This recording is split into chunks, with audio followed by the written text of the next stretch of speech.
vamos a presentar una iniciativa de ley para poner orden en todo lo relacionado con la subcontratación, llamado outsourcing, que se ha utilizado como una forma de defraudación fiscal y sobre todo que afecta a los trabajadores, porque de esta manera les niegan sus prestaciones laborales, los despiden a fin de año masivamente y no les reconocen sus derechos laborales fundamentales, ni aguinaldo, ni reparto de utilidades, nada, por este mecanismo que se creó para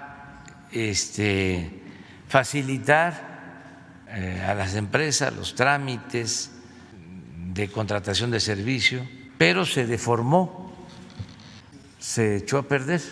Como bien comentaba el presidente, la subcontratación es un mecanismo que ha venido afectando a los trabajadores y a la hacienda pública. En el caso de las principales afectaciones de los trabajadores, una se encuentra depositada en el subregistro de los trabajadores en el Seguro Social, es decir, se inscriben a los trabajadores por debajo de sus salarios reales.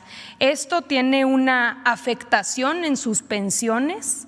Los trabajadores acaban jubilándose con salarios muy por debajo de lo que ganan durante su vida laboral, afectaciones en los fondos, en sus fondos de vivienda y también afectaciones en las liquidaciones e indemnizaciones frente a despidos, licencias de maternidad o accidentes e incapacidades. Podemos ver, aquí tenemos 2 años consecutivos, este es un fenómeno que se da todos los años, pero podemos ver cómo en 2018 es en diciembre cuando hay esta caída de 378,560 puestos de trabajo que después se recuperan y se recontratan a finales de enero y febrero, y el mismo comportamiento lo vemos en 2019, donde se dan de baja a 382,210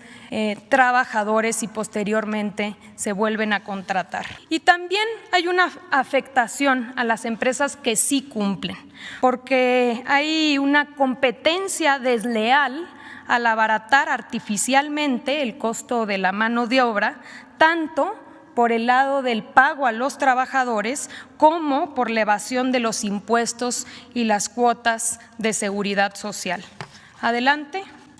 En 2012 recordarán que hubo una reforma que presentó el entonces presidente Felipe Calderón, ya prácticamente a su salida, donde se introdujo la figura de la subcontratación con algunas restricciones que finalmente fueron letra muerta, no funcionaron. La subcontratación a partir de ahí se exponenció y se exponenciaron sus abusos. Aquí podemos ver una gráfica. Hoy en día, según datos oficiales, hay cerca de 4,600,000 trabajadores en esquemas de subcontratación. Uno de los principales problemas es que no se tienen registros claros, así que consideramos que es muy probable que esa cifra sea menor a la real. Vamos a poner un ejemplo que ubicamos en estos operativos. Adelante. Es un ejemplo real para que podamos ver cuál es el esquema. Acudimos a un hotel que está en Cancún, en Quintana Roo.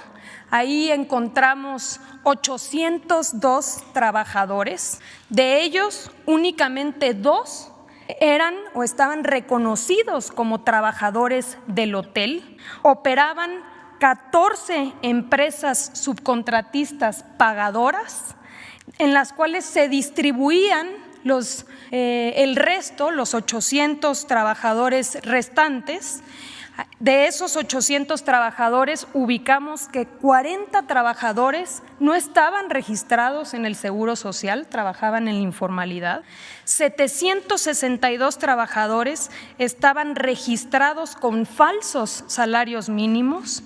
Ninguno de los trabajadores conocía ni reconocía a las empresas que les pagaban y todos estaban obligados a contratar cada 3 meses con distintas empresas subcontratistas o empresas pagadoras. ¿Cuál es el problema de que un trabajador ni siquiera sepa qué empresa lo tiene contratado? El problema es que si al trabajador no le pagan su salario o lo corren sin alguna justificación, no tiene a quién exigirle.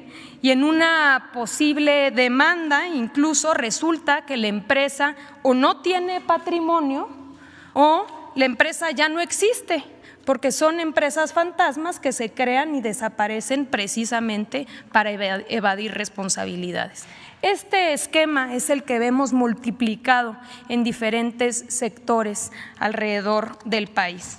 Es por ello que hoy presentamos una reforma integral que permita cortarle los tentáculos al pulpo de la subcontratación y armonizar las diferentes leyes para que no existan huecos que permitan este tipo de simulaciones. La reforma está integrada por modificaciones y armonización de las siguientes leyes: Ley Federal del Trabajo, la Ley del Seguro Social, la Ley del Infonavit, el Código Fiscal, la Ley de ISR y la Ley del IVA. No puede haber empresas que simulen sus relaciones laborales y que cuenten con trabajadores contratados por otros. Si nos vamos al ejemplo del hotel, estaría prohibido subcontratar a su personal. El hotel podría contratar con una empresa especializada, por ejemplo, el mantenimiento de sus elevadores o de sus aires acondicionados. Se prevén sanciones más severas para las empresas que incumplan. Se procederá por el delito de defraudación fiscal. No se permitirá que deduzcan impuestos y se impondrán multas a todas las empresas que incumplan.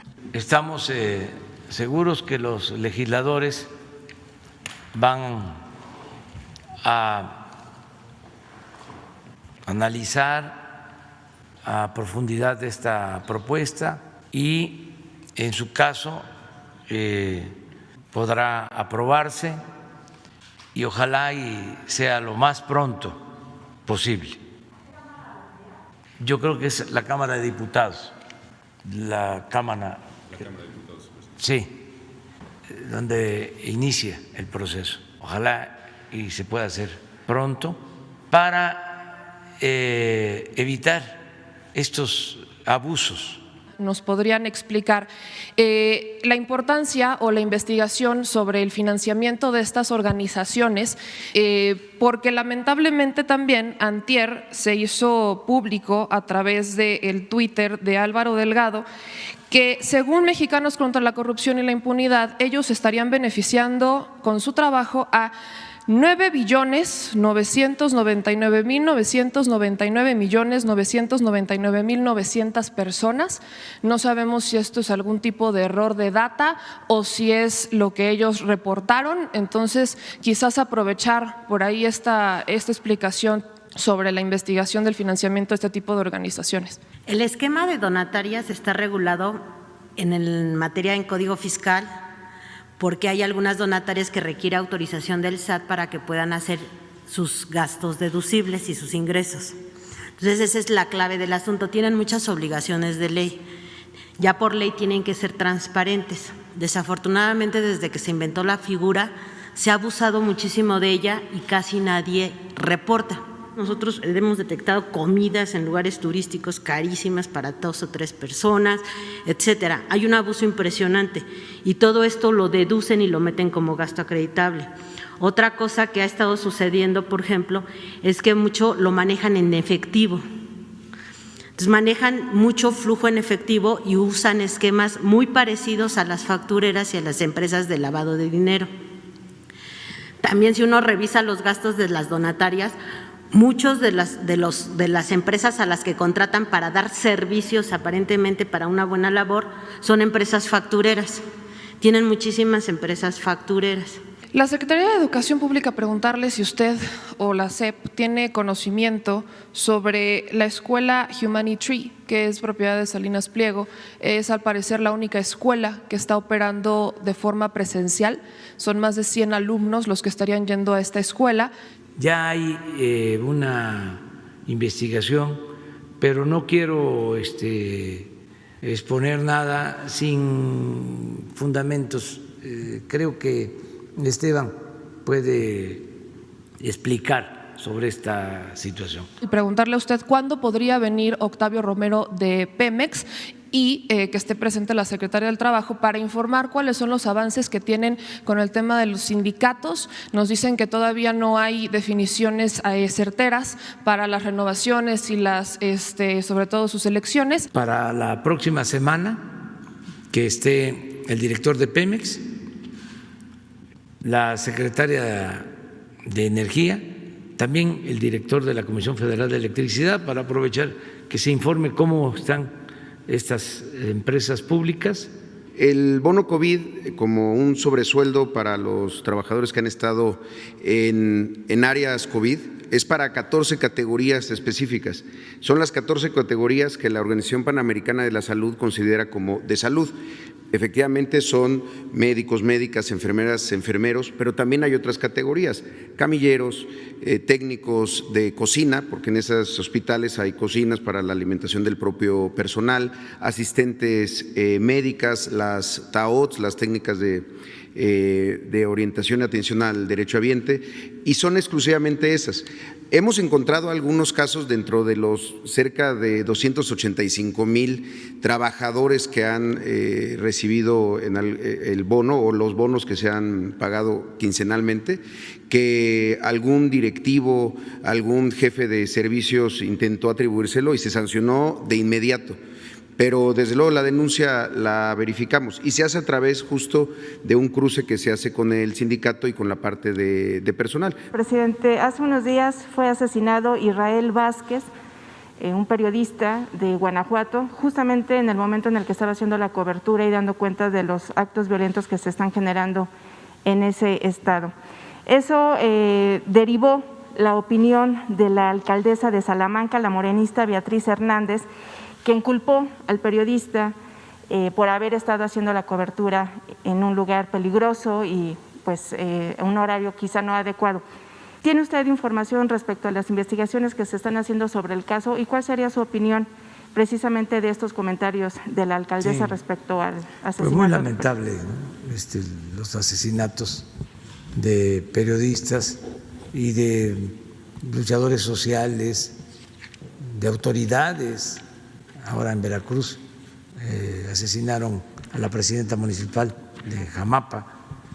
Se está haciendo la investigación, hemos estado pendientes de esto. El caso de Guanajuato, pues ya lo hemos tratado, vamos a seguir procurando pacificar el Estado. Nos ha costado mucho porque estaba, como en otras partes, ya muy arraigado el funcionamiento de los grupos de delincuentes y mucho contubernio con las autoridades. Es el principal problema. No se hubiese llegado a los extremos de violencia en Guanajuato si no se hubiese dado apoyo y protección desde los gobiernos. Siempre que hay un asunto así es porque existe contubernio. Acerca de las opiniones, pues creo que todas esas opiniones son incorrectas.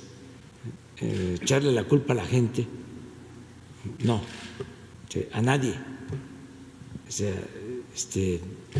las autoridades somos responsables. Puede ser que no seamos culpables, pero sí somos responsables. ¿Ya tiene usted candidato o candidata para el control de los puertos del país en sustitución de Rosa Isela Rodríguez? Y también solamente saber si es cierto que Arturo Herrera no terminará como titular de Hacienda y Crédito Público para buscar una posición en el Banco Mundial. No sé si nos puede decir eso, nos puede anticipar eso. Gracias. Bueno, pues eso se lo va a contestar él. Yo nada más decirles que ya se está haciendo el cambio para que la Secretaría de Marina se haga cargo de todos los puertos, la administración de los puertos, y también si quieres contestar lo demás, a lo mejor ya no estás a gusto. Bueno. Está muy incómoda la silla. Empiezo por lo del aguinaldo. Ayer se realizaron los primeros depósitos.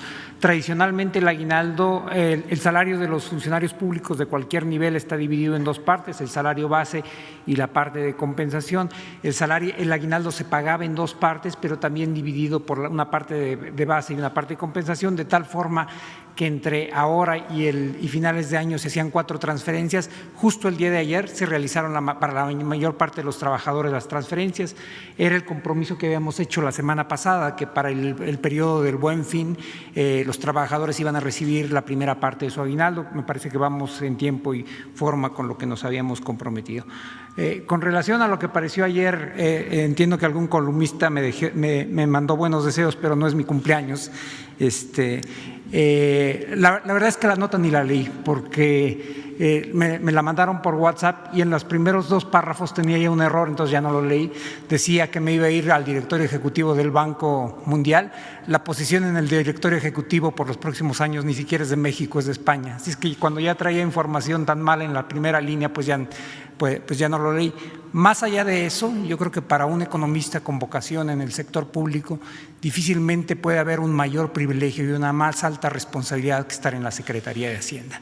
Eso es cierto en cualquier circunstancia, pero es mucho más cierto en las circunstancias en las que estamos viviendo. Así es que mientras el presidente me aguante, yo voy a estar por aquí. También decir algo. Mañana yo voy a cumplir años. Voy a cumplir 67 años. Estoy bien, gracias al Creador, a la naturaleza y a la suerte, que también cuenta.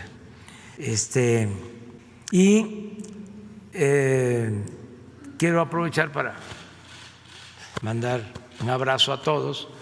Me enteré por unos mensajes en las redes sociales que quieren venir hoy en la noche para traer una serenata. Yo no puedo impedirlo, pero no hace falta, tenemos que cuidarnos ahora por la pandemia, todavía sigue afectando y hay amor sincero y eterno, es un amor recíproco, así como me quieren a mí muchos, los quiero yo y un poquito más todavía. Entonces, muchas gracias, pero no hace falta, miren así. Y amor con amor se paga. ¿Ya qué más amor me van a dar si me están apoyando, me están respaldando? Estamos juntos llevando a cabo una transformación, que es un ideal que estamos convirtiendo en realidad. ¿Qué mejor regalo que ese?